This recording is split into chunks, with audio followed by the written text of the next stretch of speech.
Welcome to The Explainer. Today, we're diving into one of the most essential parts of speech, adjectives. They're the words that take a sentence from just black and white and turn it into brilliant living color, giving it all that detail, emotion, and, precision. So here's our game plan.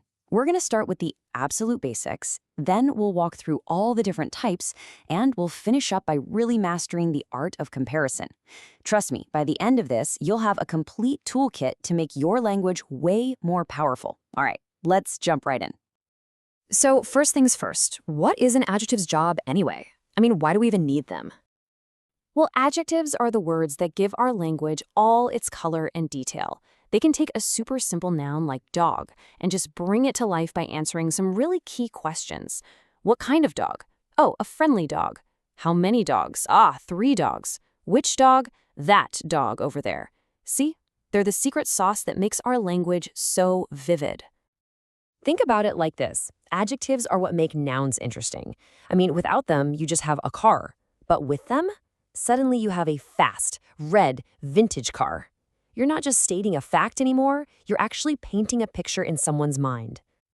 Okay, so adjectives have a bunch of different roles, but you can pretty much boil them all down to 2 core jobs: describing the quality of something and defining its quantity.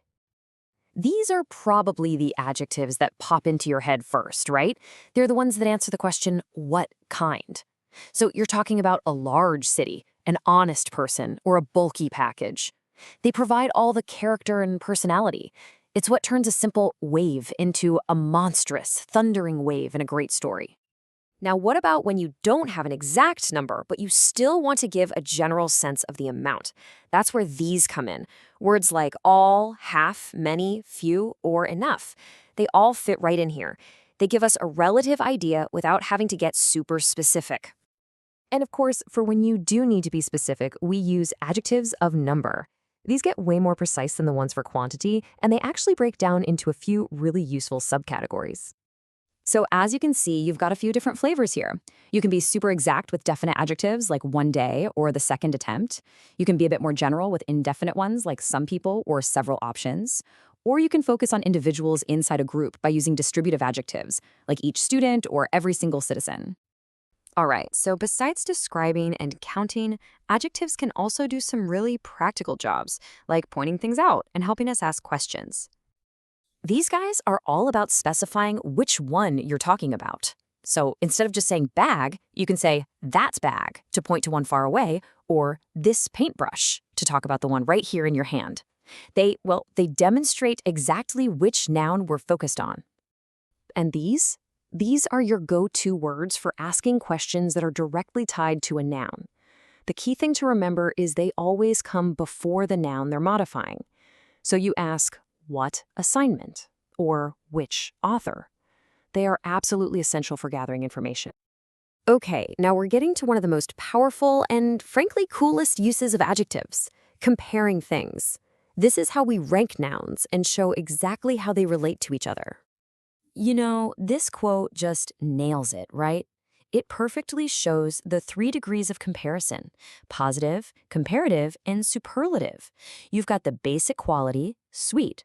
Then you compare 2 things, and one is sweeter. And finally, you compare a bunch of things and declare the absolute winner, the sweetest. It's a really simple progression when you think about it. We start with a basic description: a big dog. That's what we call the positive degree. Then we compare it to another dog. Her dog is bigger. That's the comparative. And finally, when we're comparing it against a whole group of dogs, we declare it the top dog. It's the biggest dog at the park. So how do we actually form these comparative and superlative words? Is it just guesswork? Nope, not at all. Luckily, for most adjectives, there are some very clear rules to follow. What's really great here is that a few simple patterns cover most of the short adjectives we use. Generally, you're just adding ER for comparatives and ES for superlatives. And as you can see, there are just a few little spelling tweaks you gotta remember, like whether the word ends in E or Y, or if it's like hot, which becomes hotter and hottest. And you know what? For longer words, it actually gets easier. No, really. For words with 2 or more syllables like difficult, interesting, or beautiful, you don't add an ending at all. You just pop the word more in front for the comparative and most for the superlative.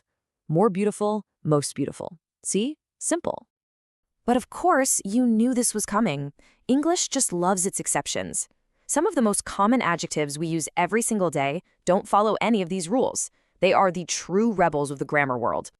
These are the ones you just have to memorize. There's no trick to it. We never ever say gooder, we say better and best. We don't say badder, we say worse and worst. Honestly, mastering these irregular ones is one of the biggest keys to sounding like a natural speaker. Whew! Okay, so we've covered a lot of ground, from the basic definition all the way to those tricky rules of comparison. So let's just do a quick recap of the key functions you should take away from all this. When it comes right down to it, this is what it's all about. Your adjective toolkit lets you describe, to quantify, to point things out, to ask questions, and to compare.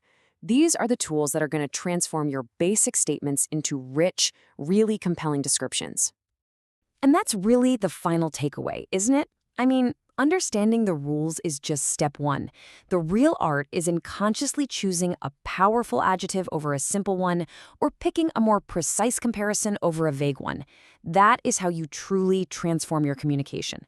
So the only question left is, how are you going to use them?